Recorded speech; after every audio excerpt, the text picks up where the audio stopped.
everyone, I'm Anne Munition here with the Intel Streamers Bootcamp. I'm standing with Chris Puckett, an eSports personality. Tell me a little bit more about how you transitioned from being a video gamer into shoutcasting. Absolutely. When I was 15, I was a little hustler with a game called Halo. I'd travel around playing in small tournaments, trying to make some money on the side when I wasn't working a pizza job.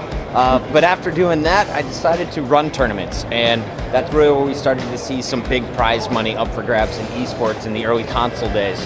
And we kept growing and growing to the point where we wanted to make a TV show in 2006 on the USA Network. So my boss came to me and he said, you know, we have a great production team, they're getting really good camera shots, but they have no idea what they're supposed to be looking at with the gameplay. So it was my job to teach people who came from the TV world what was happening in the game. And eventually I worked alongside editors, cutting down all of the best moments of games, and eventually writing commentary for an actor who would later go over and do the play-by-play.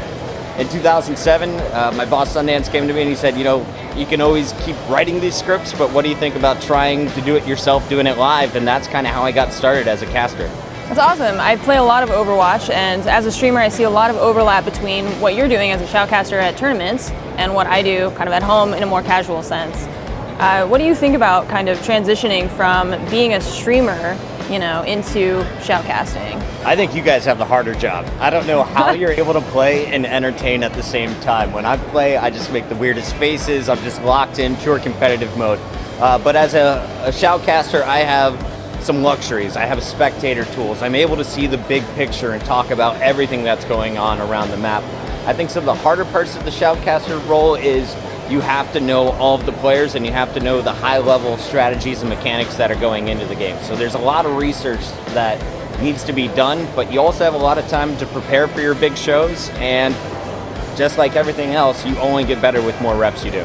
So we're streaming here from the Intel booth at GDC. They've got a setup on these CyberPower PCs that are honestly nicer than mine at home, and that's kind of incredible because I put a lot of time and money into my computers.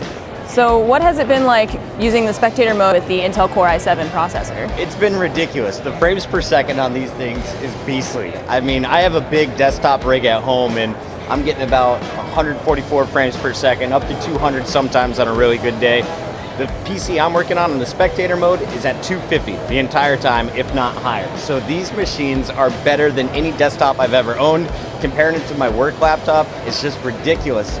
These players are honestly playing on some better PCs than we've seen at some esports events this year. I know, I'm trying to think about how many frames per second I get on my gaming PC at home, and I don't think I've topped over 200, so I think I'm due for an upgrade now. So when you were first getting started with Halo back in the day, which by the way I was a huge fan of, social media wasn't really a big deal back then, and now it's a lot easier, I think, to kind of transition your audience from one area to another. What was that like throughout your career? It's been pretty awesome. The people that have been watching me since the beginning, they're still watching today. So the guys that are on the Overwatch subreddit or on the Counter-Strike subreddit, a lot of them first saw me back in the Halo broadcasting days. And what's kept us together is, well, consistent broadcast. I've always been doing the work. People know where to find me, whether it's on MLG or Twitch or wherever it's being live streamed. But also social media. It's been huge, right? Just interacting with people on Reddit, but most importantly, I do most of my interactions through Twitter, where the fans are able to ask me questions. I answer on a daily basis. I'm always telling them where I'm going, what shows I'm working on, and what they should be looking out for next. Well, that's it for us. Thank you so much for sitting in and talking to me about how to be a shoutcaster. That was Chris Puckett, professional esports personality. And for more Intel Streamers Bootcamp videos, check the links at the end of this video. Look back often for newly released topics.